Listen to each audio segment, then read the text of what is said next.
Hello everyone, welcome back to voice of Vineesh channel.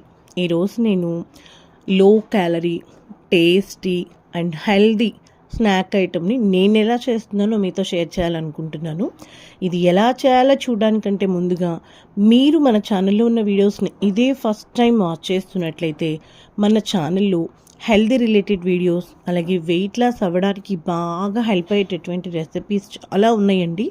మనము breakfast, lunch, dinner, అలాగే snacks ఏం తీసుకుంటే మనం వెయిట్ లాస్ అవుతాము, హెల్దీగా ఉంటాము, అందులో యూజ్ చేసేటటువంటి ఇంగ్రీడియంట్స్ మనం తీసుకోవడం వల్ల మనకి ఎలాంటి బెనిఫిట్స్ ఉన్నాయి, వీటన్నిటి గురించి క్లియర్గా ఎక్స్ప్లెయిన్ చేయడం జరిగిందండి.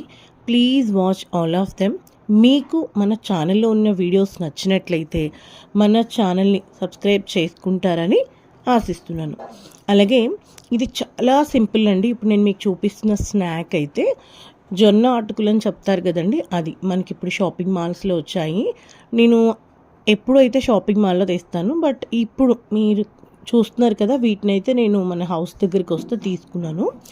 ఈ జొన్న అటుకుల్ని ఎలా చేయాలో చూసేద్దామా. నేనైతే 7 to 8 గార్లిక్ పార్ట్స్ తీసుకున్నాను. 1 టేబుల్ స్పూన్ జీలకర్ర, అలాగే కొంచెం సాల్ట్, 3 to 4 స్పూన్స్ కారం వేసుకొని గ్రైండ్ చేసుకోవాలి. మనం గ్రైండ్ చేసిన కారం అంతా మనకి ఇప్పుడు అవసరమా అంటే అవసరం లేదండి. 1 టేబుల్ స్పూను లేకపోతే 1.5 టేబుల్ స్పూన్ మనకి ఎంత అవసరమో అంత వేసుకొని మిగిలింది మనము నెక్స్ట్ టైంకి దాచుకోవచ్చు. ఇలా గ్రైండ్ చేసుకొని దీన్ని పక్కన పెట్టుకోవాలి. ఇది ఇన్ కేస్ మీకు మిగిలింది అనుకోండి, ఫ్రైస్లో వేసుకున్నా కూడా చాలా టేస్టీగా ఉంటుంది. ఒకసారి ట్రై చేయండి ఫ్రైస్లో వేసుకొని కూడా. తర్వాత ఒక ప్యాన్ పెట్టుకొని 1 స్పూన్ గీ వేసుకొని, ఇది గీతో చేస్తేనే బాగుంటుంది, ఆయిల్తో కూడా చేసుకోవచ్చు, బట్ నేను ఎప్పుడు చేసిన గీతోనే చేస్తానండి. ఆ గీ కరిగిన తర్వాత ఒక 6 to 7 క్యాష్యూ నట్స్ ఇలా పీసెస్ కట్ చేసుకొని వేయించుకోవాలి.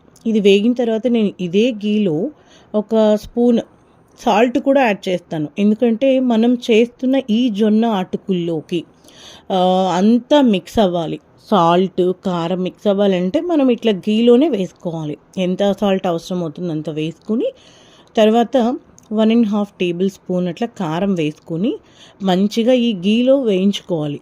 అసలు ఇలా వేయిస్తున్న టైంలో స్మెల్ ఉంటుందండి, మామూలుగా ఉండదు. మనము నార్మల్గా రైస్లో కూడా మనం ఇలా వేయించుకున్న కారాన్ని తింటే ఎంత టేస్టీగా ఉంటుందో, వేడి వేడి అన్నంలో వేసుకొని తింటే.